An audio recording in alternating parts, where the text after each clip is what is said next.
Conto Umas Férias de Machado de Assis. Vieram dizer ao mestre escola que alguém lhe queria falar. Quem é? Diz que meu senhor não o conhece, respondeu o preto. Que entre. Houve um movimento geral de cabeças na direção da porta do corredor, por onde devia entrar a pessoa desconhecida. Não sei quantos meninos eram na escola. Não demorou para aparecer uma pessoa rude, de esqueimado cabelo, compridos, sem sinal de pente, a roupa amarrotada. Não me lembro bem a cor nem a fazenda, mas provavelmente eram bem pardos. Todos ficaram esperando o que vinha dizer o homem. Eu mais que ninguém, porque ele era meu tio, Zeca. Tio Zeca foi ao mestre e falou-lhe baixinho. O mestre fez-lo sentar, olhou para mim e creio que lhe perguntou alguma coisa, porque o tio Zeca demorou a lhe falar, dando muitas explicações. O mestre insistiu, ele respondeu, até que o mestre voltou-se para mim, disse alto. Senhor José Martins, pode sair. A minha sensação de prazer foi tal que venceu a de espanto. Eu tinha 10 anos e apenas gostava de brincar, não de estudar. Um chamado de casa, o próprio tio, irmão do meu pai, que chegara na véspera de Guaratiba.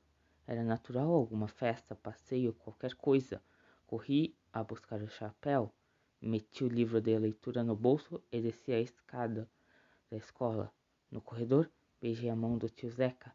Na rua, fui andando ao prédio dele, amiudando os passos e levantando a cara.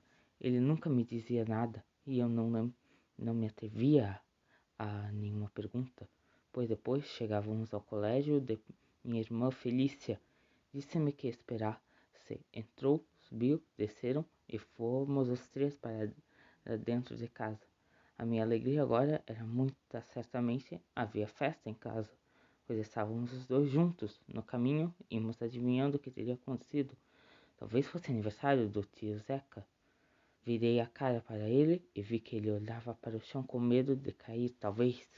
Fomos andando. Felícia era um ano mais velha que eu. Uma ou outra vez paramos para admirar as coisas nas lojas. Tio Zeca é que nos tirava do espetáculo industrial ou natural. Andem, dizia ele em voz sumida, e nós andávamos até que outras curiosidades nos fazia deter o passo. Entretanto, o principal era a festa que nos esperava em casa. Não creio que seja aniversário do tio Zeca, disse-me Felícia. Por quê? Parece meio triste. Triste? Não, parece carrancudo. Ou carrancudo. Quem faz aniversário tem a cara alegre. Então deve ser aniversário de meu padrinho. Ou de minha madrinha. Mas por que é que a mamãe nos mandou para a escola? Talvez não soubesse. Há de haver um jantar grande, com um doce. Talvez até dancemos. Fizemos um acordo. Poderia ser festa, sem aniversário de ninguém.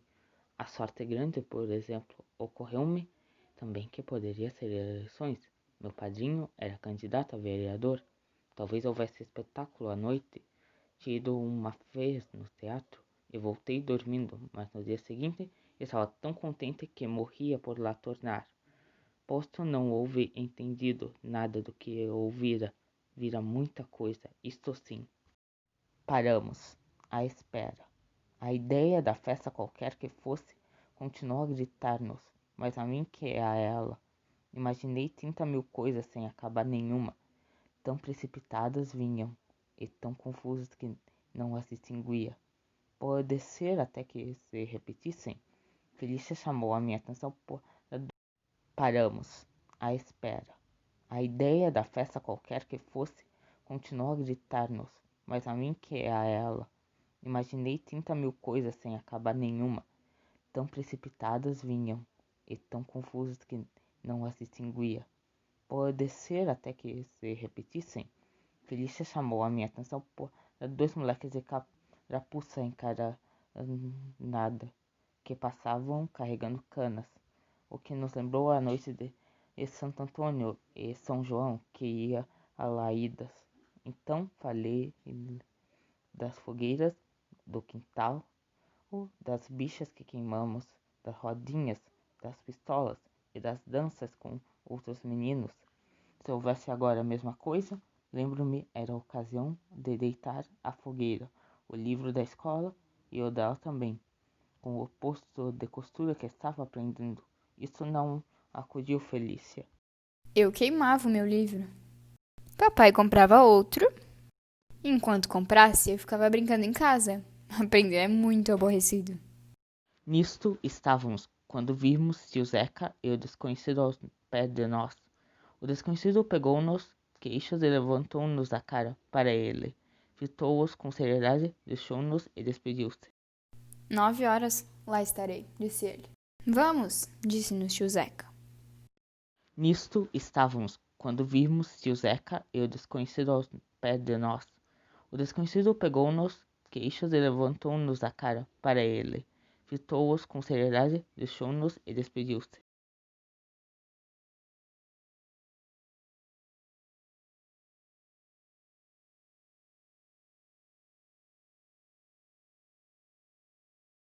Era o dia dos desconhecidos.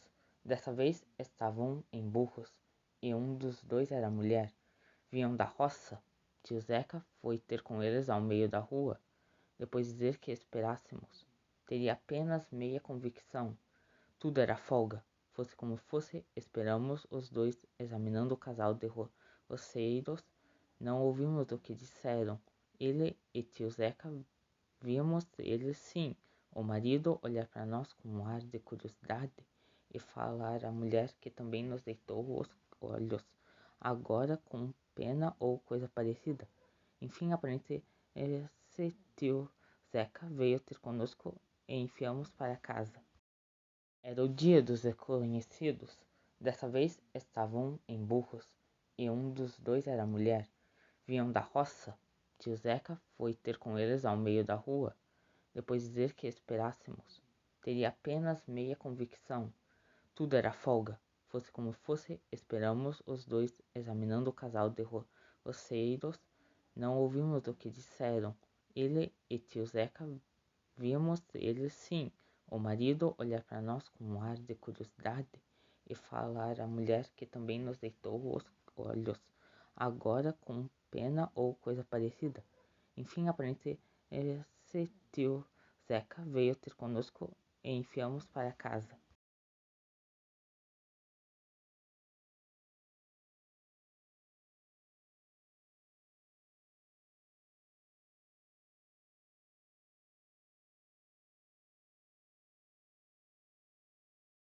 Dentro, ao pé da cama, estava minha mãe, com a cabeça entre as mãos.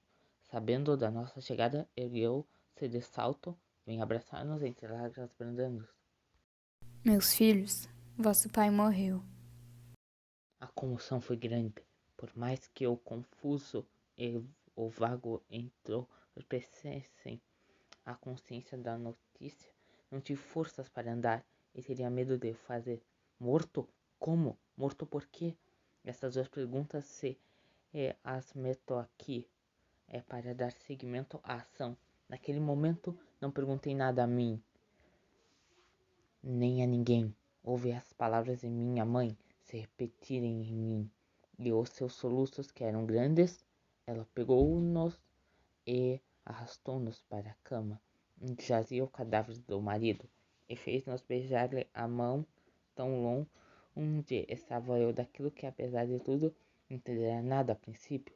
A tristeza e o silêncio das pessoas que rodeavam a cama ajudaram a explicar que o meu pai morrera deveras. Não se tratava de um dia santo como a sua folga e recreio. Não era festa, não era horas breves ou longas para gente se desafiar em casa. Arredada dos castigos da escola, que essa queda de um sonho tão bonito fizesse crer. A minha dor de filho não é coisa que se possa afirmar ou negar. Melhor é calar. Se me houvesse dito a saída da escola, por que me iam lá buscar? É claro que a alegria não houvera penetrado o coração de era agora, expelindo a punhadas. A comoção foi grande, por mais que o confuso e o vago entorpecessem a consciência da notícia, não tive forças para andar e teria medo de fazer. Morto? Como? Morto por quê? Essas duas perguntas se as meto aqui para dar seguimento à ação. Naquele momento, não perguntei nada a mim, nem a ninguém. Ouvi as palavras de minha mãe se repetirem em mim, e os seus soluços, que eram grandes, ela pegou-nos e arrastou-nos para a cama, onde jazia o cadáver do marido, e fez-nos beijar-lhe a mão tão longe onde estava eu daquilo que, apesar de tudo, não entenderia nada a princípio. Iam meu pai e as férias. Um dia de folga sem folguedo. Não, não foi um dia, mas 8 dias de nojo, durante os quais alguma a vez me lembrei do colégio. Minha mãe chorava, conhecendo o luto, entre duas vistas de pésames. Eu também chorava. Não via meu pai às horas do costume. Não lhe ouvia as palavras da mesa ou ao balcão, nem acaricias que diziam os pássaros. Minha mãe vivia calada, quase que só falava às pessoas de fora. Assim que eu soube que meu pai morrera de apoplexia, ouvi essa notícia muitas vezes. As visitas perguntavam pela causa da morte e ela referia a tudo. A hora, o gesto, a ocasião. De ir beber água e encher um copo, a janela da área. Tudo adorei e a força de ouvir contar. Iam meu pai e as férias. Um dia de folga sem folguedo. Não, não foi um dia, mas 8 dias. Sábado, meu filho, disse a mãe, quando lhe repeti a pergunta imaginada. A missa é sexta-feira. Talvez seja melhor voltar na segunda. Antes de sábado, emendei. Não sorria. Se pudesse, sorria de gosto ao ver que eu queria voltar mais cedo à escola, mas sabendo que eu não gostava de aprender como entenderia a emenda, provavelmente deu-lhe algum sentido superior, conselho do céu ou do marido. Em verdade, eu não folgava se lerdes isto com o sentido de rir, com o de descansar também. Não cabe porque minha mãe fazia-me estudar, e tanto com o estudo aborrecia-me a atitude, obrigando a estar sentada com o livro nas mãos, a um canto ou à mesa, dava aos diabos o livro, a mesa e a cadeira. Usava um recurso que recomendo aos preguiçosos, deixando os olhos na página e abrir a porta à imaginação. Uma vez, como desse por mim a andar na sala sem ler, minha mãe repreendeu-me e eu respondi que estava pensando em meu pai. A explicação fez ela chorar e, para dizer tudo, não era totalmente mentira. Tinha me lembrado o último presentinho que ele me dera. Entrei a vê-lo com o mimo na mão. Lícia vivia tão triste como eu, mas confesso a minha verdade, a causa principal não é a mesma. Gostava de brincar, mas não sentia a ausência do brinco. Não se lhe dava de acompanhar a mãe, com ser com ela, e uma vez fui achá-la e enxugar-lhe os olhos. Meio vexado, pensei em imitá-la, e meti a mão no bolso para tirar o lenço. A mãe entrou sem ternura e, não achando o lenço, saiu sem pensar. Creio que o gesto não faltava só originalidade, mas sinceridade também. Não me censurem, sincero foram longos dias, calados e reclusos. Quis uma vez ir para o armarinho, que se abriu depois do enterro, onde o caixeiro continuou a servir. Conversaria com este, assistiria à venda de linhas e agulhas, à medicação de fitas, iria à porta, à calçada, à esquina da rua. Minha mãe sufocou esse sonho pouco depois de nascer. Ao chegar ao balcão, mandou-me buscar pela a escrava. Lá fui para o interior da casa e para estudo. Apelei-me, apertei os dedos, à guisa de quem quer que dar murro. Não me lembrasse chorei de raiva. O livro lembrou-me a escola, e a imagem da escola consolou-me. Já então lhe tinha grandes saudades. Via de longe as caras dos meninos, os nossos gestos de troça nos bancos e os saltos à saída.